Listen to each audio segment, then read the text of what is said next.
Ku lunaku lwabwe olusembayo Budaaki, abawanguzi baffe ab'empaka z'omulimi asinga 218 balambudde ekibuga ekikulu ekyensi eyo Amsterdam. Batambuliddeko mu train n'okunyumirwa okuwungula amaato ag'omulembe era bibalabi babitenda. Banaye tufunye wano ekyokulaba nga ensi zino zakulankulana nnyo era tufunye ekyokukoopa gavumenti zaffe navo ne bainvesita abalina amaanyi ewaabwe bagule ebintu abamu babikole. Ajenga feri ayalame ngonoi group la ya unongolailo tusoma ebyobulimi turambwire farmers talizimu bathatano mbere tuli mu lyato nero tutambuza. Balambudde ekisaawe kya Amsterdam Bijima Arena bulijjo kibalaba mu bifaananyi era balabiddwako nga beekubye ebifaananyi eby'ekijjukizo.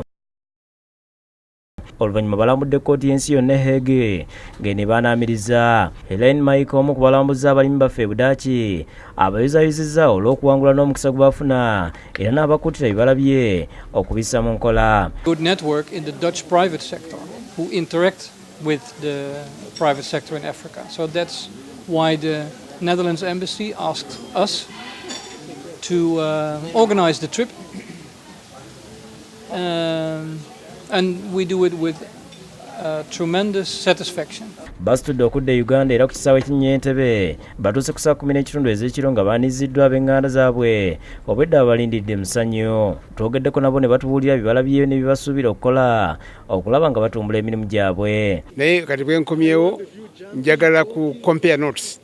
Ekikulu ennyo ekirala twatudde ne banagagga bali abalimi abeeri bonna ne tukkaanya tusobole okubeera ne technical exchange, knowledge transfer, technology transfer.